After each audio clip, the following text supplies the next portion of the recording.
Hi, my name is Lisa Dughi and I'm president of NAF.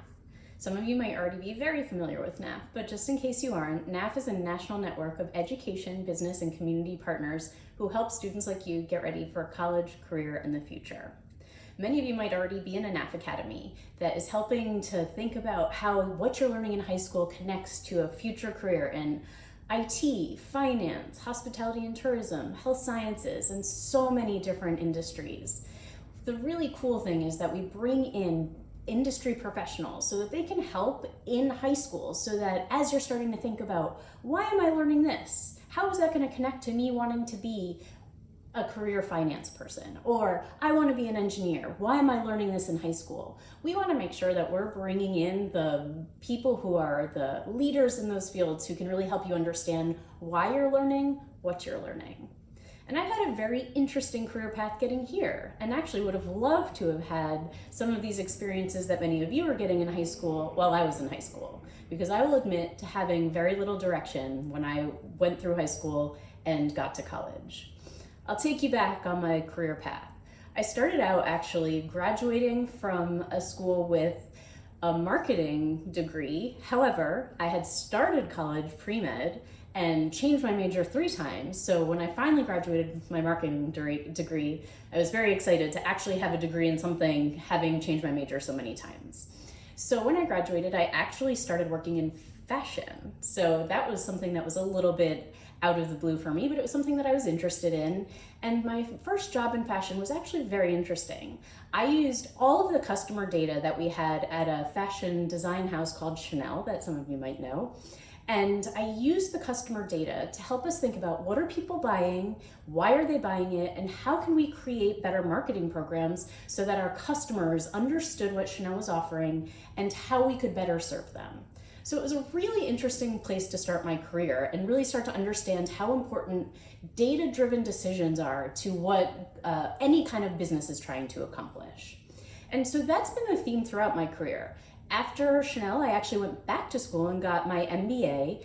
And from that, I actually went into consulting. So consulting is a very different industry where you get to have projects in lots of different companies in lots of different functions. And it's a really great way to start to understand how different businesses function and how we can solve problems in those businesses. And that was one of the things that was most exciting to me about consulting. Was I love to problem solve. I love to try and think about, okay, a business is struggling with this, how can I help them solve that? And the career that I had started in fashion and really using data to create decision making there really helped me in my career in consulting. So a lot of the projects that I worked on in companies that were in food and in retail and in even some industrial kinds of companies, everything was based on data. So I did a lot of work really being very analytical, but then doing the work to figure out, how does the data and the numbers turn into a story? And how can we use that to help move businesses forward? So it was really great base for my career to really start to think about, how do I now take these skills that I've learned in consulting into some other places? And I actually had a number of jobs in consulting and ended up actually in a place where I was doing a huge project for a big retailer and started to think about, this is interesting. And I've spent a long time now thinking about how consumers drive businesses, how the decisions they make really do make a huge difference in how a business runs and what they need to focus on. But I wanted to now take those skills and do something a little bit more meaningful. And I did a lot of thinking about, who are the people I can talk to and how can I really come up with a place where I can take these skills and use them for good. So I actually had the very fortunate opportunity to be able to speak with a lot of different people across different businesses and nonprofits.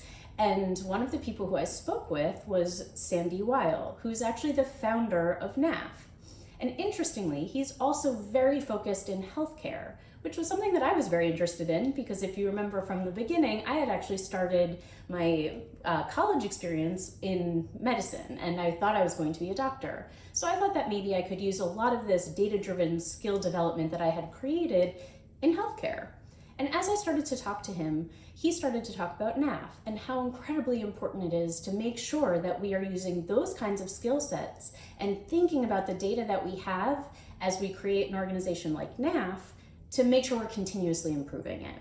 And so I actually came to NAF and had a couple conversations with people and decided to actually come in a consultant role. So I started out doing some projects using the data that NAF was collecting from academies across the country and really starting to think about how does this continue to make the organization stronger? How do we make sure that our programs that impact students like you continue to do better and continue to push everybody forward so that everybody has the successful futures that they're hoping for?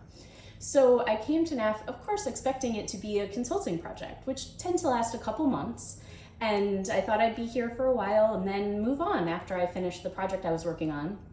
But that was about 7.5 years ago.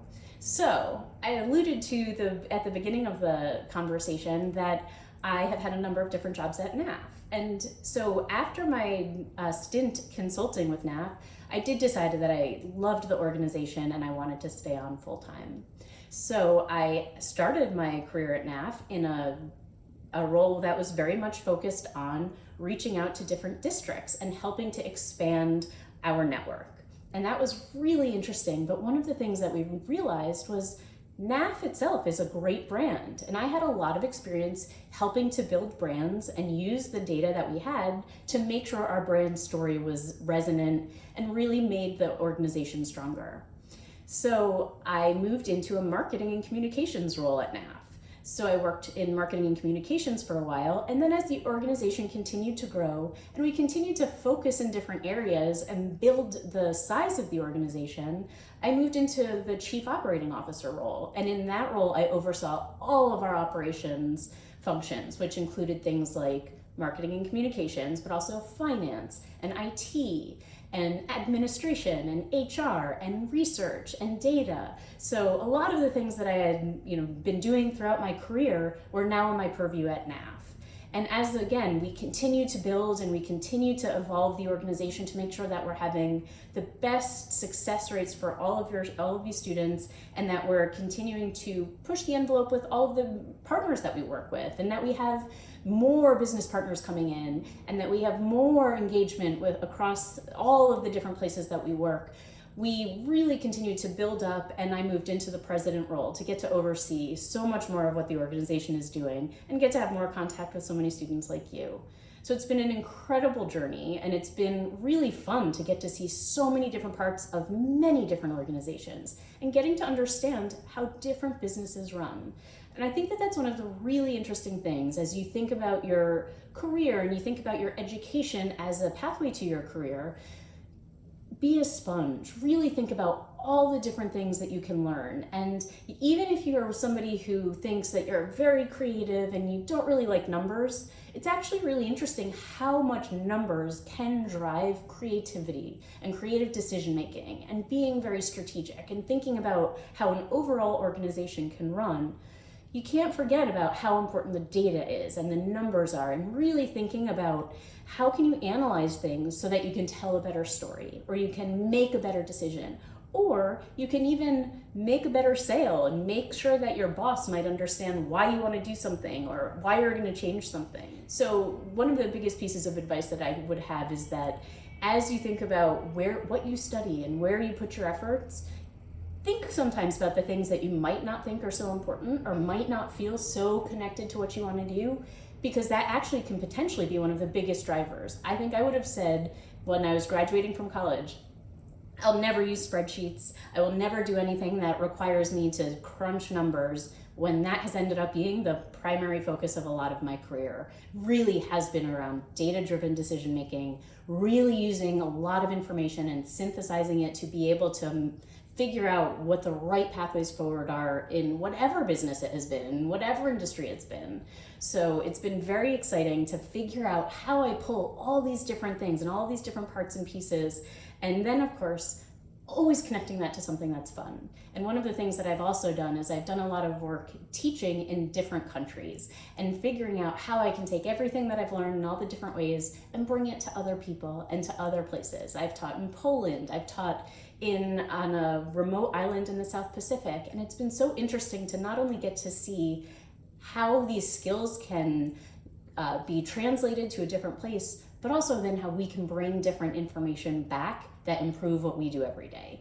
So that's another thing that I would say as you think about where you go and what you want to do. Also make sure you add that fun part in, or the thing that just changes your day a little bit or changes your year a little bit, because that will always bring new ways of thinking and new ways for you to decide that you can do something better or differently, or you can bring a new team along in a decision that may have been stuck. So really excited to have gotten the opportunity to talk to you all, and thank you very much.